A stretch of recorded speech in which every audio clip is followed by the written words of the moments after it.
খুতবায় আমরা ইমাম সাহেবের সামনে বসে একটা আয়াত শুনেছি। কি আয়াত? ইন্নাল্লাহা ইয়া'মুরু বিল আদলি ওয়াল ইহসান ওয়া ইতাইদিল কুরবা। শুনেছি? প্রথমে ইমাম সাহেব বলছে ইন্নাল্লাহা ইয়া'মুরু বিল আদলি ওয়াল ইহসান, নিশ্চয়ই আল্লাহ নির্দেশ দিয়েছে ইনসাফ প্রতিষ্ঠা করা, সমাজে ইনসাফ প্রতিষ্ঠা করা। এটা সমাজের সামাজিক ব্যক্তিদের দায়িত্ব।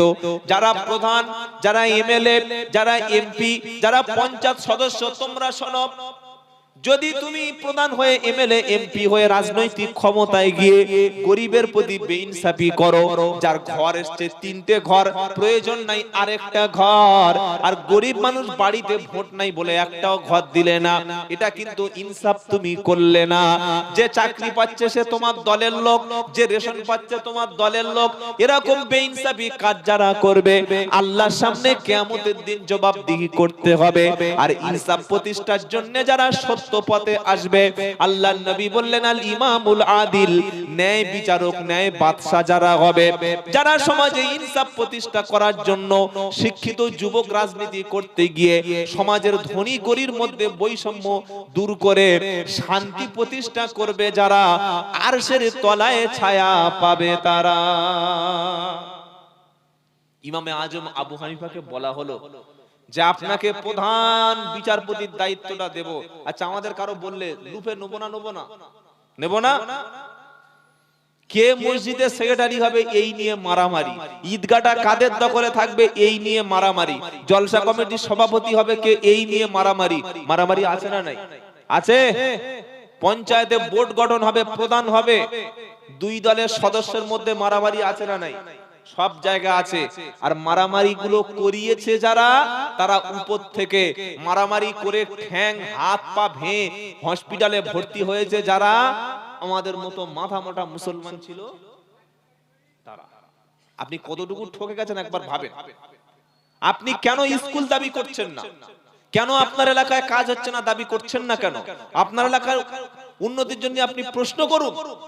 ইমামে আজম আবু হানিফাকে বলা হলো, হুজুর আপনি প্রধান বিচারপতির দায়িত্বটা পালন করুন। উনি বললেন সম্ভব নয়। সুবহানাল্লাহ। ওলি কাকে বলে? পীর কাকে বলে? ইমাম কাকে বলে? বাদশা বলল কেন? ইমামে আজম আবু হানিফা বলল, শুনুন বাদশা, আমি প্রধান বিচারপতির দায়িত্ব যখন পালন করব, দায়িত্ব পালন করতে গেলে বিচারপতির চেয়ারে আমাকে বসতে হবে। বালতি বাজারে একটা মার্ডার হবে, যে মার্ডার করেছে সে পালিয়ে বাংলাদেশে চলে গেছে, আর গরিবের একটা ছেলে, তার বিরুদ্ধে দুজন সাক্ষী দিয়ে তাকে জেলখানায় 20 বছর রাখা হলো। অবশেষে মিথ্যা সাক্ষীর ভিত্তিতে নিরপরাধ ব্যক্তিকে খুনির আসামি সাজিয়ে ফাঁসি দেওয়া হলো, আর অপরাধী বাংলাদেশে খুলনায় গিয়ে ঘুরছে, আনন্দে আছে। এরকম ঘটনা যখন ঘটবে, আসল অপরাধীর আমি ধরতে পারবো না। আর অপরাধী নয় যে, তার বিরুদ্ধে মিথ্যা সাক্ষী দিয়ে অপরাধী বানানো হবে, আমি তার প্রতি রায় দেব। কারণ সাক্ষীর ভিত্তিতে রায় দেব। সাক্ষী যদি মিথ্যা ভাবে রায় দেয়, কিয়ামতের দিন আমি আল্লাহর সামনে দাঁড়িয়ে যাব, আল্লাহ সেদিন আমার বিচার করে জাহান্নামে ফেলে দেবে। এমন প্রধান বিচারপতির দায়িত্ব আমি ইমাম আবু হানিফা নেব না। সুবহানাল্লাহ বলার দরকার ছিল না? না কাল সকাল 9টার দিকে একবার বলবেন, জোরে বলুন না সুবহানাল্লাহ। কি রকম মানসিকতা দেখেন। ইনসাফ করতে পারবে না তাই বিচারপতির দায়িত্ব নিল না, জেলখানায় ভরে দেওয়া হলো। কত বছর জেল খাটার পরে খাবারের সঙ্গে বিষ মিশিয়ে দেওয়া হলো। আল্লাহু আকবার, আল্লাহু আকবার। খাবারের সাথে বিষ, সেই বিষ খাইয়ে জেলখানা থেকে ইমামে আজম আবু হানিফা রহমতুল্লাহ আলাইহির লাশটা বিষে জর্জরিত করে শহীদ করে বার করে দেয়া হয়েছে। আর আপনি লড়াই করছেন ক্ষমতার জন্য।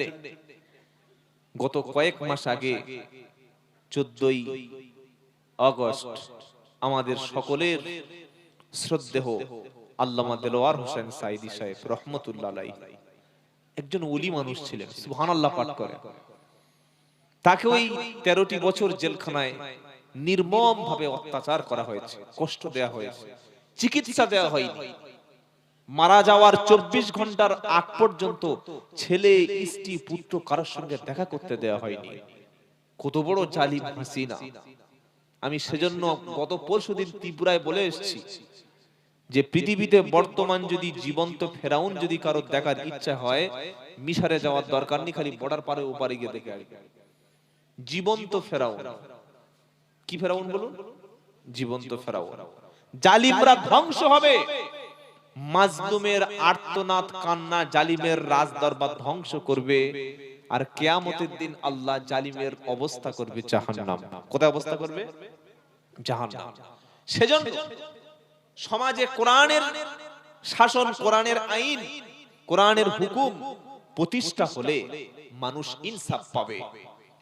যখন কোরআন সবার হাতে হাতে থাকবে, একটা মদ আর বিক্রি হবে না, একটা লটারির টিকিট বিক্রি হবে না, জুয়ার আড্ডায় কেউ বসবে না। তাই আল্লাহ পাক জাতির কাছে কোরআন তুলে দিয়ে বলেছে কি জানো? ওয়া আতাসিমু বিহাবলিল্লাহি জামিআন ওয়া লা তাফাররাকু ওয়াযকুরু নি'মাতাল্লাহি আলাইকুম ইদ কুনতুম আদাআন ফাআল্লাফা বাইনা কুলুবিকুম ফাআসবাহতুম বিনি'মাতিহি ইখওয়ানা ওয়া কুনতুম আলা শাফা হুফরাতিম মিনান নারি ফাআকাদাকুম। এ বাবা, কথা বলছে, ফ্রি ফায়ার করা ছিল। প্রথমে মেলা, তারপরে মেয়েদের কাছে গিয়ে ঠেলা, এবার জলসায় বসে খাওয়ার পালা। সুবহানাল্লাহ বলুন। হ্যাঁ, এখন তো আর জলসা হয় না, কাঁচা মুরগি ঝলসা হয়। বক্তা জলসায় বক্তব্য করছে, ও ওরা ওরা যদি নামাজ পড়ো আখিরাতে 72টা হুর পাবে। এরকম একটা ছেলে জলসা শুনছিল, একদম 20 বছরের, একদম টাটকা মাল। বলছে মাওলানা কবে মরবো, কবে কবরে যাব, কবর থেকে উঠবো, হিসাব হবে, তবে 72টা হুর পাবো। এখন চোখের সামনে কাঁচা মাংস ছিঁড়ে খাবো। কাঁচা হুর রেখে কেউ বাকি হুর খায়? আজকে এটা ট্র্যাডিশন। জলসার সঙ্গে মেলা দেওয়াটা ট্র্যাডিশন। মানে মুরগির মাংস খাবে, ওর সঙ্গে একটু শুকরের মাংস 1-2 পিস ফেলে দিচ্ছে। মদ খাবে, হারাম করে খাবে, ওর সঙ্গে আবার মুরগির মাংসটা খাবে। তো মুরগির মাংসটা কি হারাম খাবে? ওটা জবাই করে নিয়ে খাবে। কি খায় না? খায় না। ও জানে মদ হারাম, খাবে, কিন্তু যতই মানা করেন খাবে। তো পিকনিক করতে গিয়ে মুরগির মাংস আছে, ওটা জবাই করতে হবে না? হবে না? হবে না? যদি বলি 2 কেজি মুরগির মাংস আছে, খাবি, জবাই করা নাই, তওবা তওবা আস্তাগফিরুল্লাহ, আমি মুসলমানের বেটা, আমার লিঙ্গ কাটানো, কি আমি মাঝে মাঝে কলেমা পড়ি, জুমার নামাজ পড়ি, মোরা মুরগি খাবো? তো মোরা মুরগি খাওয়াটা যদি হারাম হয়, এটা যদি খেলে তোর ঈমান নষ্ট হয়, তো মদটা কোত করে খাবি কি করে? হ্যাঁ, এও তো হারাম। অবস্থাটা দেখে। বাজারে গিয়ে বলছে, ভাই কোথায় মুসলমান হোটেল পাওয়া যাবে? লেখা আছে মা কালী হিন্দু হোটেল। সবজি পাওয়া যায়, মাছ পাওয়া যায়, ডাল পাওয়া যায়। মা কালী হোটেলে খায়, হিন্দু রান্না করে খাবো? হিন্দু হোটেলে খায় না। আর ছেলেকে বিয়ে দেওয়ার সময় 3 লাখ টাকা নিয়েছে, তখন ওর কিছু মনে হয়েছে? হিন্দু হোটেলে খেলে বেঈমান হবে, কে বলেছে বল? কে বলেছে? মাংসটা না হয় খাবি না, সবজিটা খাবি, ডালটা খাবি, খেলে ঈমান নষ্ট হয়ে যাবে? কথা বলে না কেন? কথা বলে না? হিন্দু হোটেলে খেলে তোর ঈমান যাবে না, কিন্তু সুদখোরের বাড়ি বিসমিল্লাহ বলে খেলে বেঈমান হবি। কি বলছেন বলেন? হিন্দু হোটেলে মুরগি না তুই খাবি না, পাপ হবে, কিন্তু সবজি কি আর হিন্দুরা তৈরি করেছে? তো আল্লাহর তৈরি। না আমি তাহাজ্জুদ পড়ি, জামাত থেকে ঘুরে আসছি, মেজো হুজুরের মুরিদ, খাবো?